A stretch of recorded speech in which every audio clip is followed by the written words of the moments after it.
Welcome to the only daily podcast focusing on compliance news of the day. Each morning, start your day with a cup of coffee and Tom Fox, the voice of compliance, to hear about 4 of the top compliance, corruption, or leadership stories you will need to start your day.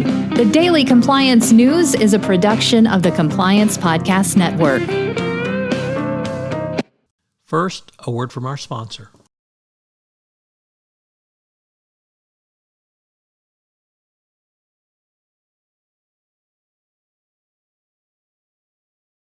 The Daily Compliance News for November 10, 2022, the Binance Walks edition. And we begin with that story from the Wall Street Journal. Binance walks away from its deal to buy FTX, leaving the second largest crypto exchange with an uncertain future. Binance chose not to go ahead with the acquisition following a review of the company's finances.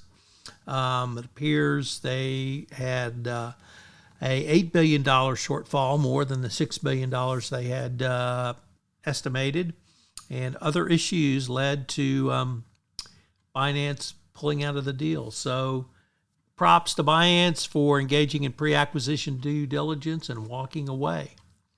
Next up, from the New York Times, the U.S. Supreme Court has to decide a case involving the state of Pennsylvania, which requires corporations to consent to being sued in its court by anyone for conduct anywhere as a condition of doing business in its state. Only Pennsylvania has such a law, but if the court approves it, obviously it will become much more ubiquitous.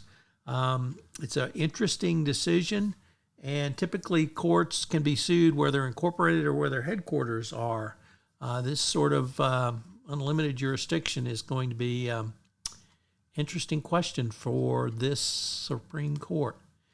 Next up, from Reuters, the Trump empire cannot delay its monitor oversight. A appeals court rules, and it's unclear whether this is the New York Court of Appeals. I'm sure they'll appeal to the New York Supreme Court. Whether they'll appeal to the new U.S. Supreme Court, of course, is another matter.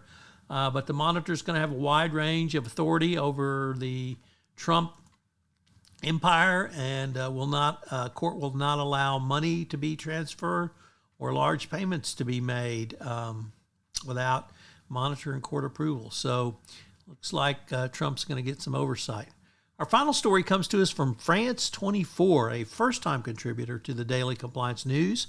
Organizers of the 2023 Rugby World Cup in France said police raided their offices Wednesday as part of a legal probe into the management of the competition under the former chief executive, Claude Atcher. Atcher was sacked as the head of France 2023 last month after an internal investigation reported alarming managerial practices, allegations of bullying and harassment from the staff.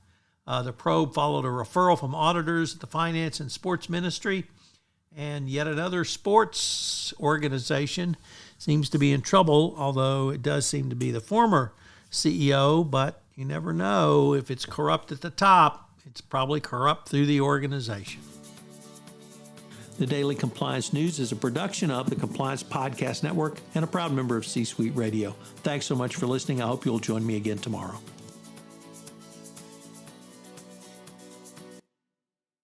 This podcast is a part of the C-Suite Radio Network.